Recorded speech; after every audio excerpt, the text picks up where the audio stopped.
O tema proposto para a mensagem de hoje é Jesus, ciência ou religião? Três entidades, vamos dizer assim, que têm se colocado diante de nós, muitas vezes com soluções para questões. E ao final desse texto, ao final desta palavra, que você possa perceber que, na verdade, essas três pessoas, digamos assim, não estão no mesmo nível, não podem ser comparadas, e que a escolha certa seja feita. Leamos o texto de Colossenses, capítulo 2, versos de 6 a 15, diz assim a palavra do Senhor. Portanto, assim como vocês receberam Cristo Jesus, o Senhor, continuem a viver nele, estando enraizados e edificados nele, e confirmados na fé, como foi ensinado a vocês, crescendo em ação de graças. Tenham cuidado para que ninguém venha a enredá-los com sua filosofia e vãs sutilezas, conforme a tradição dos homens, conforme os rudimentos do mundo, e não segundo Cristo. Porque nele habita corporalmente toda a plenitude da divindade. Também nele vocês receberam a plenitude. Ele é o cabeça de todo principado e potestade. Nele também vocês foram circuncidados, não com uma circuncisão feita por mãos humanas, mas pela remoção do corpo da carne, que é a circuncisão de Cristo. Tendo sido sepultados juntamente com ele no batismo, no qual vocês também foram ressuscitados por meio da fé, no poder de Deus que o ressuscitou dentre os mortos. E quando vocês estavam mortos nos seus pecados e na incircuncisão da carne, ele lhes deu vida juntamente com o Cristo, perdoando todos os vossos pecados, cancelando o escrito de dívida que era contra nós e que constava de ordenanças, o qual nos era prejudicial, removeu-o inteiramente, cravando na cruz, e despojando os principados e as potestades, publicamente os expôs ao desprezo, triunfando sobre eles na cruz. Louvado seja o nome do Senhor. Queridos, o apóstolo Paulo escreve essa carta e ele está combatendo heresias que a igreja estava enfrentando. Ele está ensinando aquilo que é o verdadeiro evangelho. E quando, desde o início da carta, nós vimos que ele louva a Deus porque a igreja de Colossos é uma igreja que está vivendo uma experiência de firmeza na fé, de firmeza em Cristo. E na mensagem da semana passada, nós vimos que todo esse movimento do apóstolo Paulo é fruto da transformação real que ele viveu com Cristo, de como ele teve um encontro poderoso com o Senhor, e através desse encontro, ele entendeu essa mensagem, e entendeu que essa mensagem não é uma mensagem que podia ficar guardada só com ele. Ele precisava anunciar, ele precisava proclamar, ele precisava levar outras pessoas a conhecerem dessa realidade. E ele deixa então nas mãos da igreja essa missão, como Cristo já havia deixado essa missão nas mãos da igreja. Aqui então, o apóstolo Paulo está mostrando que esse movimento da igreja precisa ser um movimento cheio de vida. Porque a igreja é muito mais do que um encontro religioso, é uma experiência de vida. Por isso, logo no início dessa parte que nós lemos, o apóstolo Paulo mostra que O verdadeiro viver está em Cristo. O verso 6 e 7 dizem: portanto, assim como vocês receberam de Cristo o Senhor, continuem a viver nele, estando enraizados e edificados nele, confirmados na fé, como foi ensinado a vocês, crescendo em ação de graças. A experiência com Cristo é uma experiência sobrenatural.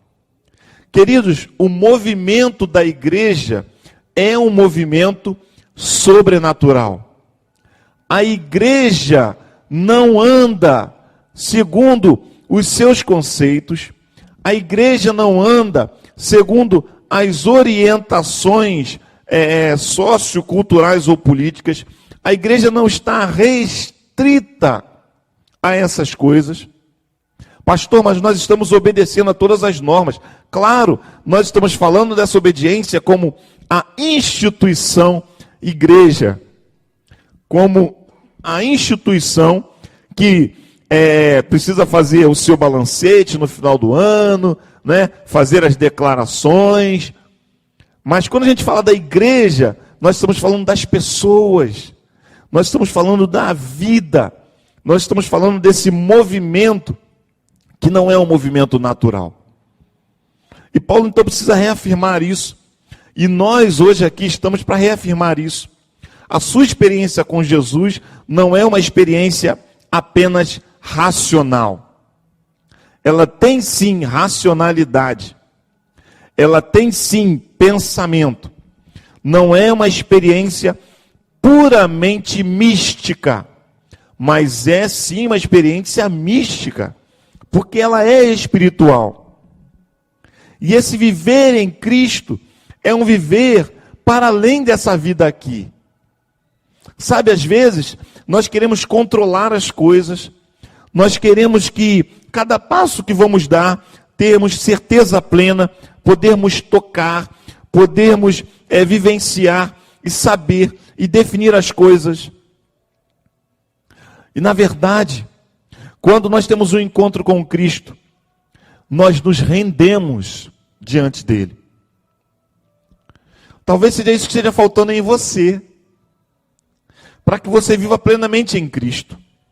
Talvez esteja faltando você se render, você entender que essa vida não é uma vida guiada segundo os seus pensamentos, a sua forma de conhecer as coisas. É uma vida de submissão, é uma vida de entrega, é uma vida de coisas extraordinárias, sobrenaturais, porque é vivida pelo mover do Espírito Santo de Deus. E a Bíblia diz que o vento sopra aonde quer e ninguém sabe para onde vem, da onde vem, nem para onde vai. E a ação do Espírito Santo de Deus é como o vento, aleluia. A ação do Espírito Santo de Deus não é limitada por nós, não é guiada pela nossa maneira de pensar, ele é livre. E nós é que precisamos entrar nesse vento e sermos levados por ele, guiados por ele. Querido, a igreja precisa avançar dessa forma. A igreja precisa viver essa experiência. A igreja precisa desse movimento. E esse movimento só vai acontecer quando houver quebrantamento. Nós entramos nessa pandemia no meio de uma campanha de oração clamando por quebrantamento. E nós não podemos esquecer disso. Precisamos pedir que o Senhor nos quebrante, para que a experiência com Ele seja real. Mas o que estava acontecendo na igreja de Colossos é o que muitas vezes acontece. Dois pensamentos, dois movimentos que penetravam na igreja para tentar definir os caminhos da igreja. E na verdade se transformavam sim no que eram heresias. Estavam atrapalhando o movimento da igreja. O primeiro deles qual é? Filosofias. O verso número 8 diz: tenham cuidado para que ninguém venha a a enredá-los com filosofias vãs e vãs sutilezas, conforme a tradição dos homens, conforme os rudimentos do mundo e não segundo Cristo. Perceba que o apóstolo Paulo está dizendo que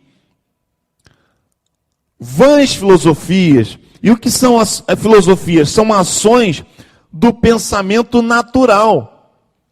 É um movimento de exercício de pensamento, de encontrar as respostas por aquilo que a mente humana é capaz de alcançar.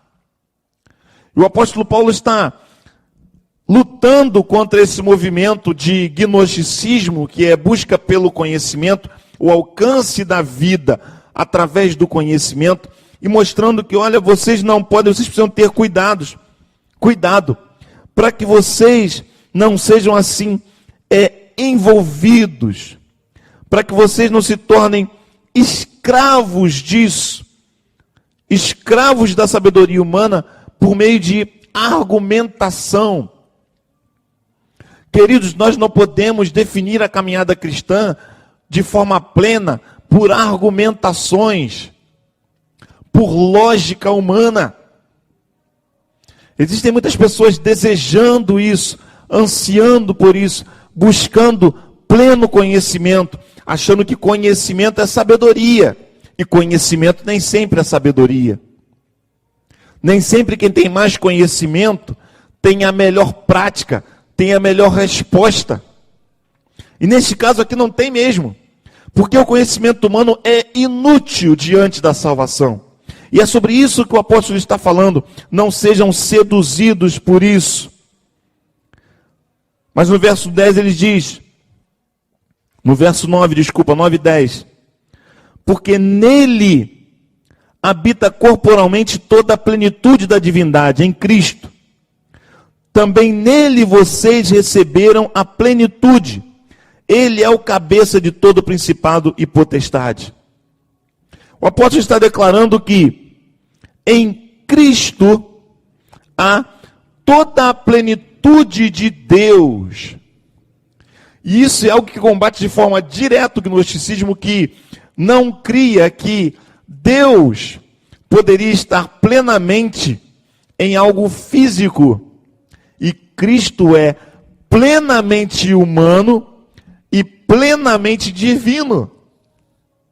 O apóstolo está trazendo isso, que não é possível de ser compreendido com a mente humana.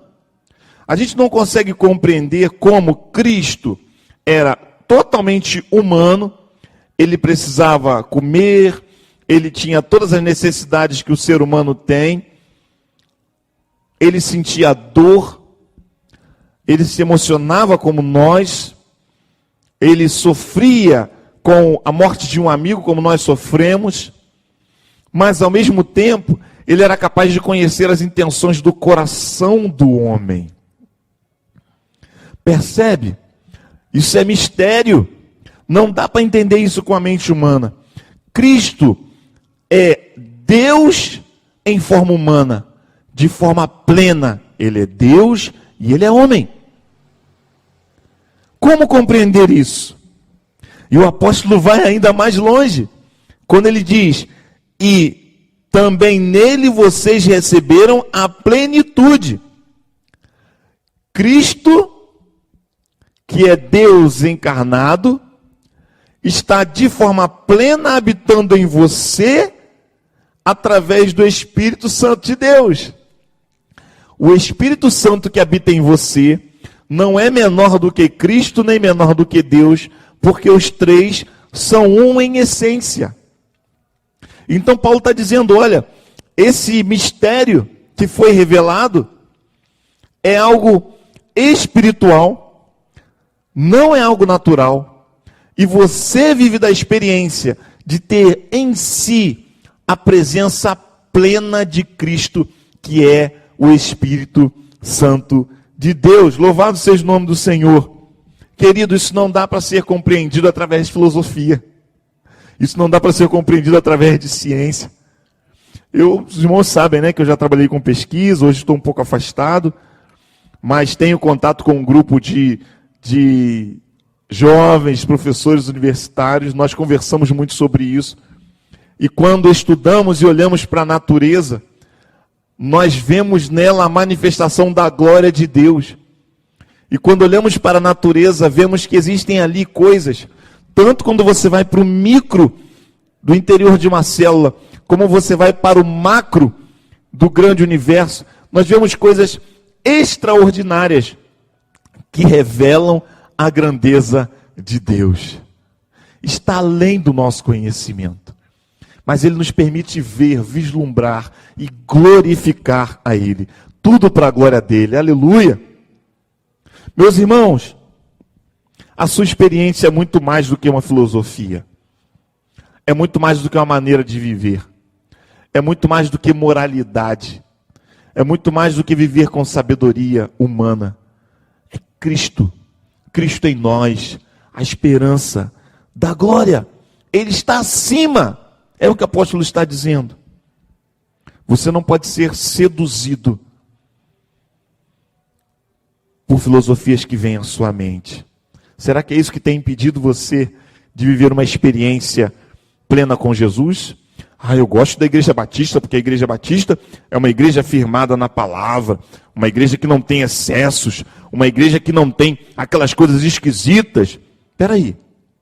Então você gosta da Igreja Batista porque tudo cabe dentro da sua racionalidade? Então você não entendeu o que é ser batista, nem o que é ser cristão. Porque aquilo que nós fazemos aqui é movimento do Espírito Santo de Deus. E isso não cabe totalmente na nossa racionalidade. Não cabe. É movimento de Deus. A segunda coisa que o apóstolo destaca, que também é um grande perigo, é a religiosidade. Cristo é mais que filosofia, mas Cristo também é mais do que religiosidade. O que é religiosidade? Religiosidade são ações e pensamentos do mundo natural em busca de alcançar esse sobrenatural. É o homem partindo daquilo que ele entende, das suas práticas, no movimento que é o movimento humano, na direção de encontrar uma divindade, na direção de alcançar a Deus, ou a deuses, dependendo da religião. Mas isso também não é pleno. Práticas religiosas não revelam a essência de Cristo. Práticas religiosas não são suficientes para chegar a Deus. E o apóstolo está falando isso. Verso número 11. Nele também vocês foram circuncidados, não como uma circuncisão feita por mãos humanas, mas pela remoção do corpo da carne, que é a circuncisão de Cristo. Olha o que ele está dizendo aqui. A circuncisão era uma cerimônia de remoção do prepúcio, aquilo que era uma marca do judeu, consagrando aquele menino ao Senhor e mostrando que ele pertencia a um povo diferente, povo escolhido de Deus. E Paulo agora está fazendo um movimento de levar essa mensagem para o mundo e alcançando os gentios, ou seja, aqueles que não eram judeus, romanos, enfim, outros povos. Ele está mostrando para eles que a circuncisão, aquele movimento, aquele ritual religioso judaico, não é suficiente para levar uma pessoa à plenitude de Deus. Mas a verdadeira circuncisão, a verdadeira consagração, acontece em Cristo, na remoção do corpo da carne de Cristo. Perceba que Cristo está acima da religiosidade. Isso é algo que nós precisamos viver, irmãos. Porque senão, você vai estar aí na expectativa de retornar, porque o templo é o lugar sagrado. Aqui está a presença de Deus. Quando a gente adora nesse lugar, os céus se abrem e a gente tem experiências maravilhosas. Espera aí, cuidado para que isso não seja religiosidade. Não, porque eu tenho o meu cantinho lá em casa, que quando eu abro a Bíblia e oro naquele cantinho ali, o Espírito Santo de Deus vem e as coisas acontecem. Peraí, então se você não estiver naquele cantinho, as coisas não acontecem? Religiosidade. Não, porque eu tenho que tomar a ceia do Senhor, porque se eu ficar, esse mês se eu não tomar a ceia, minha vida não fica direita durante o mês. Eu preciso tomar a ceia do Senhor. Peraí, você precisa tomar a ceia do Senhor? Então se você tiver uma situação de impossibilidade, uma enfermidade, ou alguma coisa que você não consiga tomar a ceia do Senhor, então você não está bem? Religiosidade. Percebe que essas coisas, esses atos, não são eles que nos levam a Deus. Cristo é que nos leva a Deus. E Ele está muito acima de tudo isso. E aí Paulo vai falar do batismo, que é uma coisa linda. Porque o batismo é para nós um símbolo, não um movimento de religiosidade, mas um símbolo desse movimento de mudança de vida. O apóstolo vai dizer, olha, vocês já foram identificados com Cristo. Nos versos número 12 em diante. Tendo sido sepultados juntamente com Ele no batismo, no qual vocês também foram ressuscitados por meio da fé e no poder de Deus, que o ressuscitou dentre os mortos. E quando vocês estavam mortos nos seus pecados e na incircuncisão da carne, Ele lhes deu vida juntamente com Cristo, perdoando todos os vossos pecados, cancelando o escrito de dívida que era contra nós e que constava de ordenanças, o qual nos era prejudicial, removeu-o inteiramente, cravando-o na cruz e despojando os principados e as potestades, publicamente os expôs ao desprezo, triunfando sobre eles na cruz. Louvado seja o nome do Senhor. Percebe o que ele está falando aqui? Ele está dizendo o seguinte, olha, quando você estava ali passando pelas águas, quando você estava sendo batizado, você estava fazendo como Cristo, de forma pública, demonstrando para as pessoas que você morria. Você estava como Cristo sendo crucificado na cruz. Você estava cumprindo essa ordenança de forma pública, revelando que a partir daquele momento, daquele gesto, todas as pessoas estavam vendo uma decisão que você já tinha tomado antes com Cristo. Porque o batismo vem depois da decisão por Cristo. Primeiro você entende esse movimento. Primeiro o Espírito Santo vem ao seu encontro. Você é tocado, é transformado pelo poder do Espírito. E quando esse Espírito toma a sua vida, você precisa mostrar isso para o mundo. E o batismo é essa cerimônia em que nós mostramos para o mundo, da mesma forma que Jesus fez. Ele não teve vergonha de ir à cruz. Nós não temos vergonha de ir às águas. E quando somos levantados das águas, somos também levantados como Cristo, que ressuscitou dentre os mortos e vive e reina para sempre. Louvado seja o nome do Senhor. No batismo, demonstramos isso, que recebemos o perdão dos pecados. Você não é perdoado naquele momento, mas você está demonstrando que você em Cristo já recebeu o perdão dos pecados. Efésios 2:1 diz, e Ele vos deu vida, estando vós mortos nos vossos delitos e pecados. A nossa dívida foi paga, cravada na cruz. Quando Jesus está na cruz, Ele diz, tetelestai, que significa está pago. É o carimbo, é o selo do pagamento. Não temos mais dívida com Deus, dívida que eu e você não poderíamos pagar com os nossos esforços, com a nossa religiosidade, com a nossa filosofia. Mas Cristo pagou na cruz, e quando nos rendemos a Ele, aceitamos o pagamento da dívida, e nós não temos mais dívida. É isso que Ele está dizendo. Romanos 8:1, agora, pois, já nenhuma condenação há para os que estão em Cristo Jesus. Você não pode mais ser acusado. Por quê? Porque Cristo cravou na cruz a vitória sobre a morte.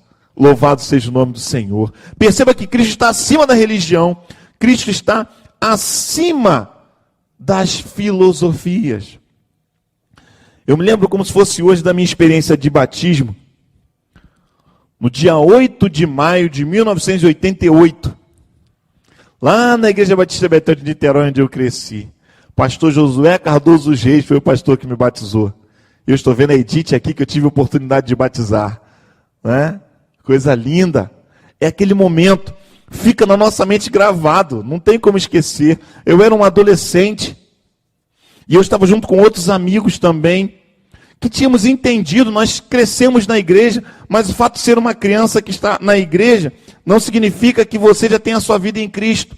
Precisamos levar as nossas crianças à decisão por Jesus. E hoje pela manhã, quando a minha esposa estava dando aula para as crianças, ela levou as crianças que estavam na aula a declararem que tem Jesus no seu coração, que Jesus é o seu Senhor. Porque isso é importante. E eu já tinha feito isso com 9 anos de idade, tido isso confirmado no meu coração, e aos 12 eu fui ao batismo. E eu me lembro que quando eu entrei ali naquele batistério com o pastor, e ele fez aquela oração, e estendeu as mãos, e perguntou para mim, quem é Jesus para você? E eu disse, é o meu Senhor, o meu único e suficiente Salvador. E então ele disse, mediante essa sua pública profissão de fé, ou seja, mediante essa sua pública declaração, todos os que estão aqui te ouvindo, estão ouvindo você dizer, Jesus é o meu Senhor e Salvador. Eu te batizo em nome do Pai, do Filho e do Espírito Santo. E quando ele me mergulhou, me trouxe de volta. A gente vive algo místico, algo misterioso, algo esplêndido naquele momento, não é verdade? A gente sai dali pensando assim, meu Deus, eu não merecia isso. Eu não merecia esse seu sacrifício de amor. Eu sei o que eu sou. Eu sei como eu sou pequenininho. Eu sei como eu sou falho. Mas o Senhor foi na cruz.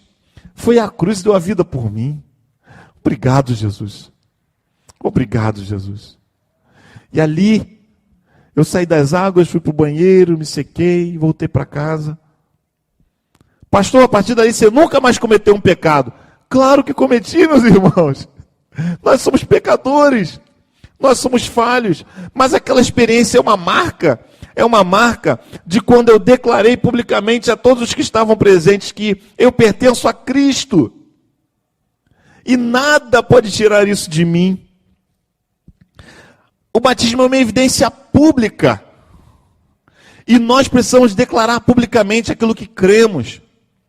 Eu vejo hoje pessoas que não tem essa coragem, não tem essa ousadia, que nós precisamos mudar isso. É tempo de proclamar a Cristo. É tempo de mostrar para as pessoas quem Ele é para nós. Tudo que Ele fez, Ele triunfou publicamente. E o apóstolo Paulo, lá em Gálatas 2, verso 20, ele declara, logo já não sou eu quem vive, mas Cristo vive em mim.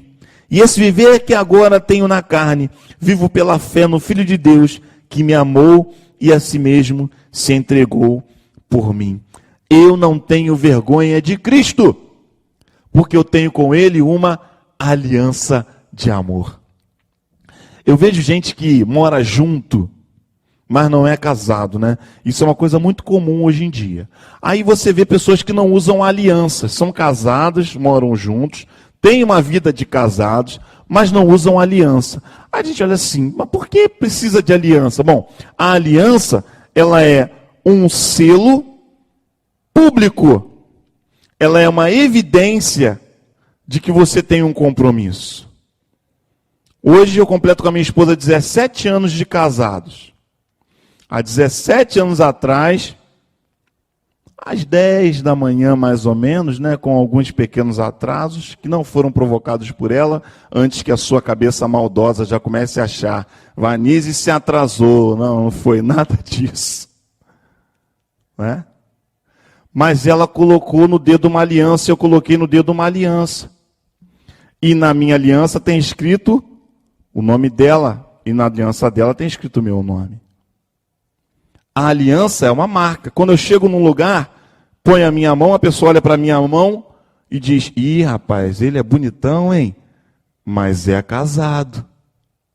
O bonitão ficou por minha conta, né? Meu irmão. E é casado. Tem gente que não respeita mais isso, né? Mas eu estou mostrando que tem uma aliança. Pastor, mas tem gente que só bota aliança, mas não tem o compromisso público do casamento. A gente tem uma união estável. União estável não é casamento. A gente vive junto e esse negócio de pegar um papel é muito complicado. Peraí, não tem nada de complicado. É um documento que de forma pública declara aquilo que você é. Você é casado. Quando você preenche lá uma ficha e perguntam qual é o seu estado civil, você não escreve, eu moro com fulano. Não, você tem que dizer, solteiro, casado, divorciado, viúvo. Ou seja, publicamente você precisa declarar quem você é, qual é o seu estado nessa sociedade. E aí algumas pessoas também hoje correm do documento. Por que isso? O documento é o que prova a ação. O batismo é o que revela a ação. O casamento vem antes no coração.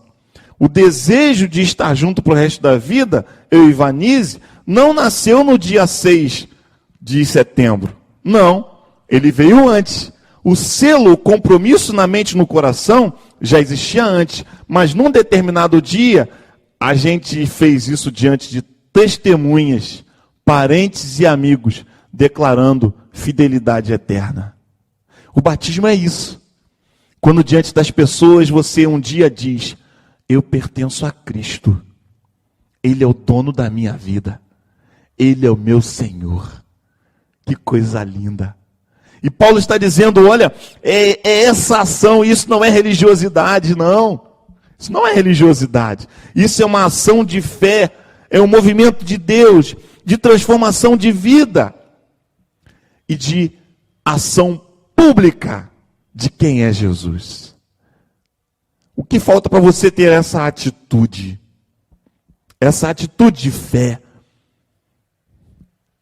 O que falta para você fazer a sua escolha? Jesus, ciência, filosofia ou religião? Qual é a sua escolha? Jesus está acima de toda ciência, de toda filosofia, de todo conhecimento e de toda religião. Porque Ele é Deus.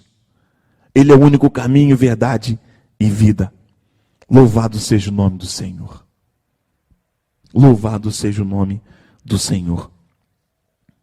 Nenhuma filosofia ou prática religiosa pode substituir o sacrifício de Cristo. Só Ele é verdadeiramente o homem-Deus, por isso só Ele pode reconciliar o homem com Deus. E esta reconciliação está acessível a todos, não por rituais religiosos ou por conhecimento humano, mas pela fé em Cristo Jesus. Você tem essa fé? Confiar totalmente nele é a única esperança. Você já deu esse passo? Esse é o convite de Jesus para você nesta noite. Dê o passo de fé, de declarar. Eu não confio no meu entendimento apenas. Existem coisas que eu ainda não compreendo. Eu não confio apenas em atos religiosos, em rituais que eu possa fazer, ações que eu possa fazer, acender velas, algumas coisas para poder ir dando luz para a minha vida. Não. Eu confio em Cristo. E o sacrifício dele na cruz é suficiente para mim. Eu creio nisso. Eu declaro isso. Eu me entrego a Cristo. Essa é a sua atitude? Se essa é a sua atitude, fale com Deus em oração. E creia que Ele o recebe como filho. Foi para isso que Ele deu a vida na cruz do Calvário. Amém. Amém. Amém.